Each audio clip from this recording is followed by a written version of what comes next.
WF এর summer দাভোসে অংশ নিয়েছেন প্রধানমন্ত্রী। শুক্রবার শি জিনপিং এর সঙ্গে বৈঠক, আলোচনায় তিস্তা মহাপরিকল্পনা। নওগাঁয় আজও 9 জনকে পুশিনের চেষ্টা। চলতি মাসে শতাধিক অপতৎপরতা প্রতিরোধ বিজিবির, সীমান্ত জুড়ে আতঙ্ক।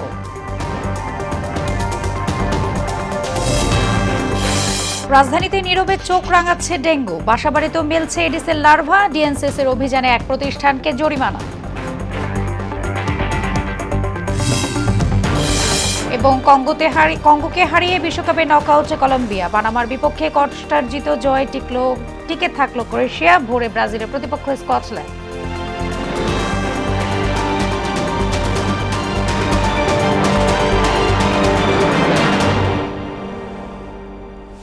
আসসালামু আলাইকুম, স্বাগত মোহনা সংবাদে। এতক্ষণ শুনছিলেন শিরোনাম, আপুটা সংবাদ জুড়ে আছি আমি সোনিয়া ইসলাম। এবারে জানাবো বিস্তারিত। চীনের দালিয়ান থেকে বেজিং এর উদ্দেশ্যে রওনা হয়েছেন প্রধানমন্ত্রী তারেক রহমান। তার সফর সঙ্গী হিসেবে রয়েছেন সহধর্মিণী ডক্টর জুবাইদা রহমান। এর আগে চলমান ওয়ার্ল্ড ইকোনমিক ফোরামের প্ল্যানারি সেশনে আমন্ত্রিত অতিথি হিসেবে যোগ দেন বাংলাদেশের সরকার প্রধান। স্থানীয় সময় সকাল 9টায় দালিয়ান আন্তর্জাতিক সম্মেলন কেন্দ্রে বিস্তৃত পরিসরে উদ্ভাবন শীর্ষক এই সম্মেলনের সেশন শুরু হয়। সেশনে বাংলাদেশ ছাড়াও চীনের প্রধানমন্ত্রী লি কিয়াং, দক্ষিণ কোরিয়ার প্রধানমন্ত্রী কিম মিন সিওক সহ বিভিন্ন সরকার ও রাষ্ট্রপ্রধানরা অংশ নেন। সম্মেলনে সাইডলাইনে প্রধানমন্ত্রী তারেক রহমান বিশ্বের বিভিন্ন দেশ থেকে আগত সরকার প্রধানের সঙ্গে দ্বিপাক্ষিক সম্পর্ক জোরদার ও পারস্পরিক স্বার্থ সংশ্লিষ্ট বিষয়ে আলোচনা করেন। সেশনে ওয়ার্ল্ড ইকোনমিক ফোরামের প্রেসিডেন্ট ও সিইও উদ্বোধনী বক্তব্য রাখেন। প্রধানমন্ত্রী হিসেবে দায়িত্ব গ্রহণের পর প্রথমবার চীন সফরে গেলেন তারেক রহমান। শুক্রবার বৈঠকে বসবেন চীনা রাষ্ট্রপতি শি জিনপিং এর সঙ্গে। দুই নেতার আলোচনায় ঢাকা বেজিং সম্পর্কে নতুন মাত্রা যোগ করার পাশাপাশি খুলতে পারে নতুন সম্ভাবনার দ্বার। তবে সবকিছু ছাপিয়ে গুরুত্ব পাচ্ছে তিস্তা মহাপরিকল্পনা ইস্যু। বিশ্লেষকরা মনে করছেন জাতীয় এবং অর্থনৈতিক স্বার্থ বিবেচনা রেখেই পদক্ষেপ নিতে হবে ঢাকাকে। আরও জানাচ্ছেন তানজিদ ভুইয়া। রাষ্ট্র পরিচালনার দায়িত্ব গ্রহণের পর প্রথমবার চীন সফরে গেলেন প্রধানমন্ত্রী তারেক রহমান। সফরে চীনা প্রেসিডেন্ট শি জিনপিং এর সঙ্গে আগামী ২৬ জুন তার বৈঠক হওয়ার কথা রয়েছে। দুই নেতার এই বৈঠকে ঢাকা বেইজিং সম্পর্কে নতুন মাত্রা যোগ হতে পারে, খুলতে পারে নতুন সম্ভাবনার দুয়ার। ফলে সাধারণ মানুষ থেকে শুরু করে রাজনীতিবিদ ও কূটনীতিক সবাই এক বৈঠকের অপেক্ষায় রয়েছেন। তারেক জিনপিং বৈঠকে দ্বিপক্ষীয়, আঞ্চলিক এবং বৈশ্বিক বিভিন্ন গুরুত্বপূর্ণ বিষয়ে আলোচনা হবে। সেখানে অন্তত 15টি চুক্তি ও সমঝোতা স্মারক সইয়ের সম্ভাবনা আছে। প্রধানমন্ত্রীর চীন সফরে তিস্তা মহাপরিকল্পনা প্রকল্পের বিষয়টি আনুষ্ঠানিক কর্মসূচিতে নেই। তবে চীনের রাষ্ট্রপতি শি জিনপিং এর সঙ্গে বৈঠকে ইস্যুটি আলোচনায় আসতে পারে বলে জানা গেছে। 240 বছরের পুরনো নদী তিস্তার সঙ্গে রয়েছে উত্তরের 25টি নদীর প্রবাহ। 2014 সাল থেকে ভারত সরকার একতরফা তিস্তার পানি প্রত্যাহার করছে। ফলে শুষ্ক মৌসুমে নদীটি একেবারেই শুকিয়ে যায়। এতে রংপুর, লালমনিরহাট, নীলফামারী সহ উত্তরের জেলাগুলোতে দুর্ভোগের শেষ নেই। হুয়াংহুর মতোই এখন তিস্তা ড্রেজিং করে কোটি মানুষের দুঃখ ঘুচানোর পরিকল্পনা নেওয়া হয়েছে। প্রকল্পটি বাস্তবায়নে ইতিমধ্যেই আগ্রহ দেখিয়েছে চীন। ফলে প্রধানমন্ত্রীর এই সফরে বিষয়টি উঠতেই পারে। চীন আগেও আমাদেরকে প্রস্তাব দিয়েছে যে কিভাবে পুরো আপনার তিস্তা ব্যারেজ নিয়ে এবং পুরো বেসিনকে নিয়ে কিভাবে চীন বাংলাদেশকে সহযোগিতা করতে পারে, এগুলো আগেও তারা প্রস্তাব দিয়েছে। এখন সময় এসছে এগুলো আসলে আরো এক্সপ্লোর করা এবং এগুলোর মাধ্যমে আমাদের জাতিকে উপকৃত করা। আপনি জেনে থাকবেন যে প্রায় 16-17টি চুক্তি, সমঝোতা কিংবা প্রোটোকল স্বাক্ষর হওয়ার সম্ভাবনা আছে এই ভিজিটের মধ্য দিয়ে। ফলে একেবারেই এটি আমাদের জাতীয় স্বার্থ, অর্থনৈতিক কাঠামোকে সমৃদ্ধ করা, বিনিয়োগ আকর্ষণ করা, দেশের ভিতরে কর্মসংস্থান বৃদ্ধি করা, মানে অর্থনীতিটাকে মাথায় রেখে এই সফরটি করা হচ্ছে। তারেক রহমানের চীন সফর ঘিরে বাংলাদেশের নিকট প্রতিবেশী কারো সঙ্গে সম্পর্ক অবনতির সম্ভাবনা নেই বলেই মনে করছেন এই বিশ্লেষক। ভারত আমাদের কাছে গুরুত্বপূর্ণ। হয়তো প্রধানমন্ত্রী চীন সফর করছেন, নেক্সটে ভারত সফর করবেন, এখানে কোনো অবনতি হওয়ার আসলে কোনো সুযোগ নেই। প্রত্যেকটি দেশই তার স্বার্থ কোথায় আছে সেটি দেখবে। তানজিদ ভুইয়া, মোহনা সংবাদ, ঢাকা। প্রধানমন্ত্রীর চীন সফরের মাধ্যমে বিদ্যমান বাণিজ্য ঘাটতি কমিয়ে আনা সম্ভব হবে বলে প্রত্যাশা ব্যক্ত করেছেন বিএনপির সিনিয়র যুগ্ম মহাসচিব রুহুল কবির রিজভী। সকালে নয়াপল্টনে বিএনপির কেন্দ্রীয় কার্যালয়ে সমসাময়িক ইস্যুতে ব্রিফিংয়ে তিনি বলেন, সফরে বিনিয়োগ বৃদ্ধি এবং অর্থনৈতিক সহযোগিতা সম্প্রসারণে প্রধানমন্ত্রী যুগোপযোগী ও কার্যকর পদক্ষেপ গ্রহণ করবেন। শহীদ রাষ্ট্রপতি জিয়া রহমানের সময় থেকে চীন বাংলাদেশের সম্পর্ক শুরু হয় এবং এটি ঐতিহাসিক পর্যায়ে তাদেরই জ্যেষ্ঠ পুত্র যারা তারেক রহমান তার চীন সফর চলছে। এই চীন সফরে দেশের মানুষের প্রত্যাশা ঐতিহাসিক সম্পর্ক যেটি রয়েছে সেটি আরও সুদৃঢ়। নওগাঁর পাতারি সীমান্ত দিয়ে নারী, পুরুষ ও শিশু সহ মোট 9 জনকে পুশিনের চেষ্টা করেছে বিএসএফ। তবে বিজিবির বাধার মুখে তাদের প্রবেশ করানো সম্ভব হয়নি। ফলে ওই 9 জন বর্তমানে সীমান্তের শূন্য রেখার অবস্থান করছেন। পরিস্থিতি নিয়ন্ত্রণ রাখতে এলাকায় বিজিবির অতিরিক্ত সদস্য মোতায়েন করা হয়েছে এবং স্থানীয় জনগণের সহায়তায় সার্বক্ষণিক নজরদারি জোরদার করা হয়েছে। চাঁপাইনবাবগঞ্জের বিভিন্ন সীমান্ত দিয়ে 16 দিনে 4 দফায় 64 জনকে পুশিনের চেষ্টায় ব্যর্থ করে দিয়েছে বিজিবি। এদিকে সীমান্তে পতাকা বৈঠক ছাড়াই অবৈধভাবে চলতি মাসে মেহেরপুরের 2 সীমান্তে 10 জনকে পুশিনের চেষ্টা করে বিএসএফ। এতে আতঙ্ক ছড়িয়ে পড়ছে সীমান্ত এলাকার মানুষের মধ্যে। তবে পুশিন ঠেকাতে কঠোর অবস্থানে রয়েছে বিজিবি। তাদেরকে সার্বিকভাবে সহযোগিতা করছে সীমান্তবর্তী মানুষ। ফারুক আহমেদ ও শহীদুল ইসলামের তথ্যচিত্রে ডেস্ক রিপোর্ট। চাঁপাইনবাবগঞ্জের ভাঙাবাড়ি, রোকনপুর ও চৌখা সীমান্ত দিয়ে গেল 16 দিনে 4 দফায় 64 জনকে বাংলাদেশে পুশিনের চেষ্টা করেছে ভারতীয় সীমান্তরক্ষী বাহিনী বিএসএফ। তবে বিজিবির কঠোর অবস্থান এবং স্থানীয় জনসাধারণের সহযোগিতায় প্রতিবারই সেই চেষ্টা ব্যর্থ হয়েছে। বিএসএফ বিভিন্ন সময় লোকজনকে জোরপূর্বক বাংলাদেশে ঠেলে পাঠানোর চেষ্টা করলে বিজিবি বাধা দেয়। পরে উভয় পক্ষের পতাকা বৈঠকের পর পুশিনের জন্য আনা ব্যক্তিদের ফিরিয়ে নিতে বাধ্য হয় বিএসএফ। তারা যেন কোনোভাবে আমাদের দেশে না আসতে পারে জন্য আমরা শক্ত অবস্থানে রয়েছি। আমরা ভারতের লোক বাংলাদেশের পুশিন হতে দেব না। আমরা কোনো মতেই এই পুশিনকে মেনে নিব না।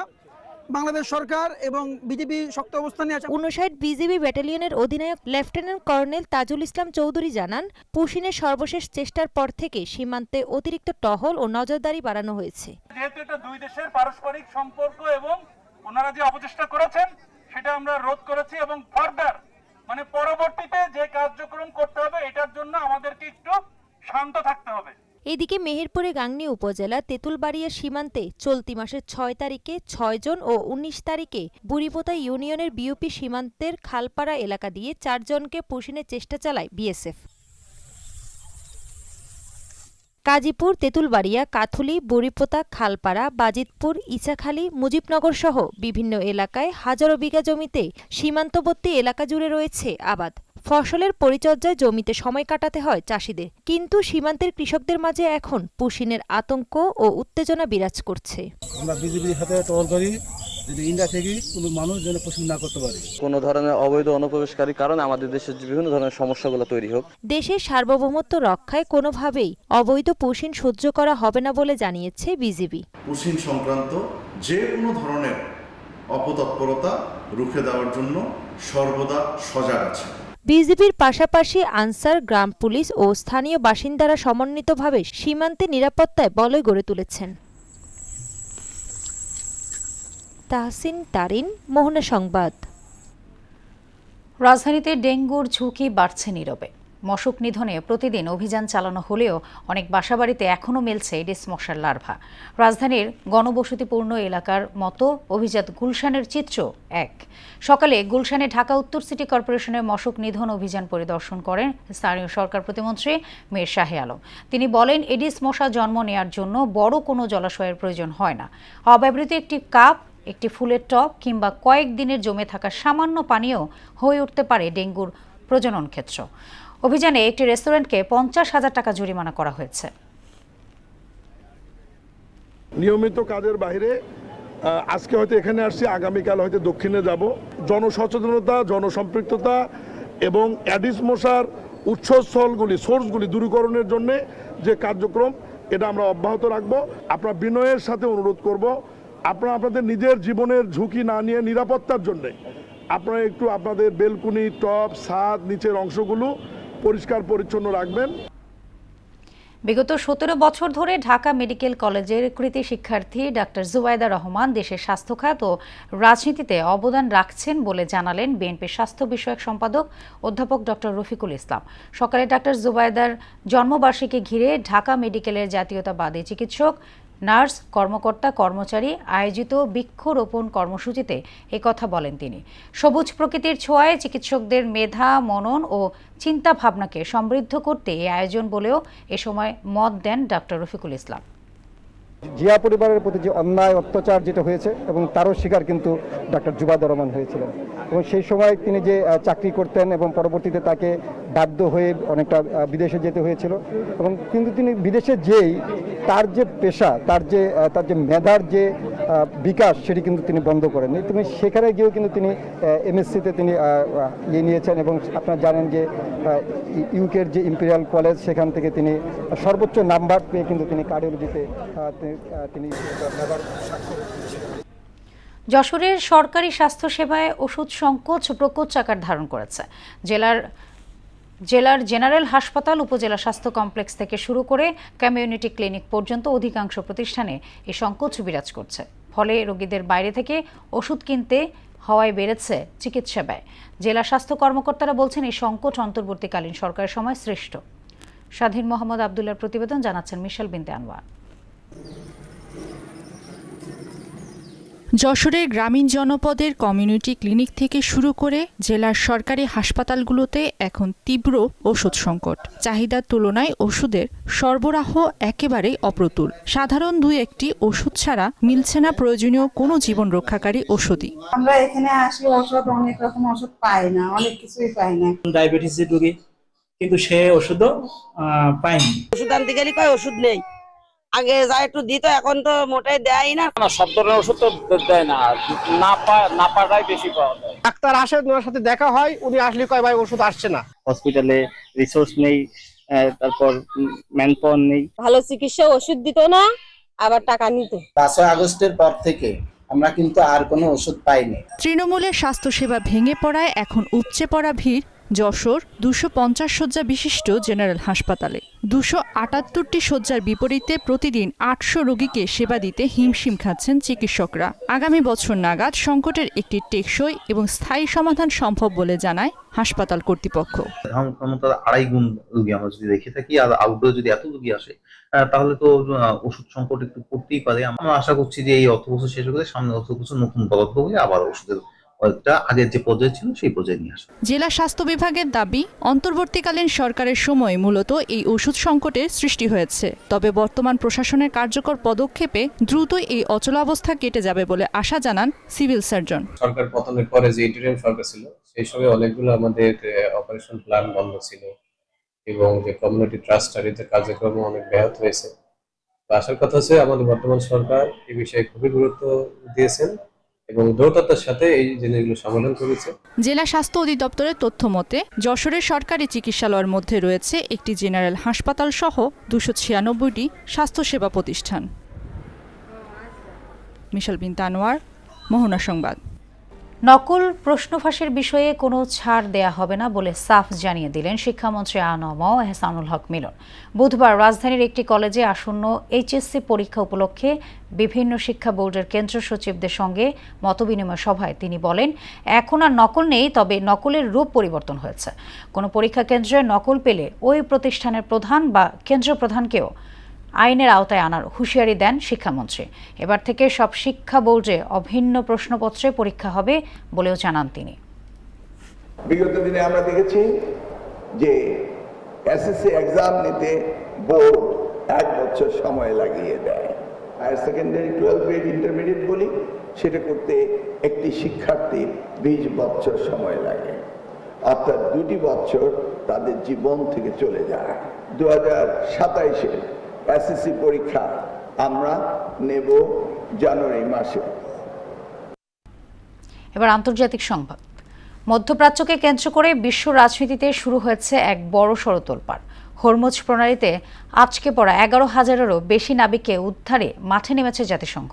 আর এই ওয়াশিংটন প্রেসিডেন্ট ডোনাল্ড ট্রাম্পের ক্ষমতা খর্ব করে বিল পাশ করেছে খোদ মার্কিন সিনেট।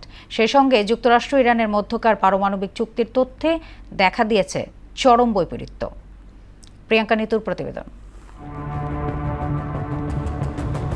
হরমুজ প্রণালীতে তৈরি হওয়া নজিরবিহীন সংকটে অবশেষে হস্তক্ষেপ করল জাতিসংঘ। কাতার ভিত্তিক সংবাদ মাধ্যম আল জাজিরা বলছে, যুক্তরাষ্ট্র ইরান সংঘাতের সময় আটকে পড়া 11,000-এর বেশি নাবিককে সরিয়ে নেয়ার ঘোষণা দিয়েছে জাতিসংঘের আন্তর্জাতিক সামুদ্রিক সংস্থা IMO।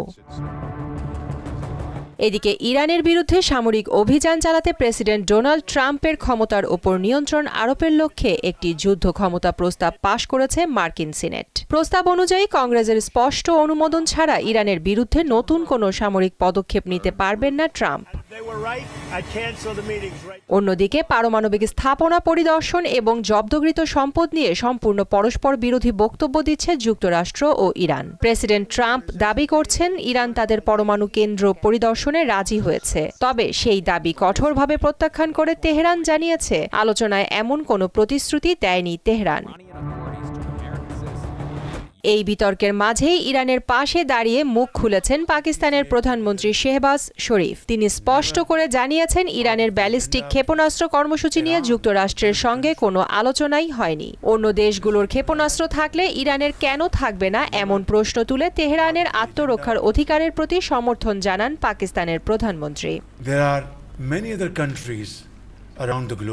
প্রিয়াঙ্কা নিতু, মোহনা সংবাদ। শেষ করব মোহনা সংবাদ, যাবার আগে শিরোনামগুলো আরও একবার।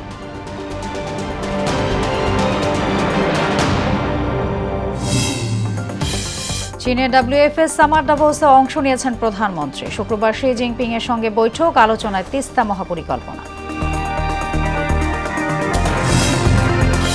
নওগাঁয় আজও 9 জনকে পুশিনের চেষ্টা, চলতি মাসে শতাধিক অপতৎপরতার প্রতিরোধ বিজিবির, সীমান্ত জুড়ে আতঙ্ক।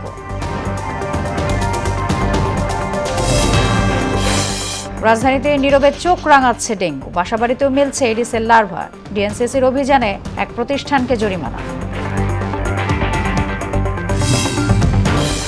এবং কঙ্গোকে হারিয়ে বিশ্বকাপের নকআউটে কলম্বিয়া, পানামার বিপক্ষে কষ্টার্জিত জয়ে টিকে থাকলে ক্রোয়েশিয়া, ভোরে ব্রাজিলের প্রতিপক্ষ স্কটল্যান্ড।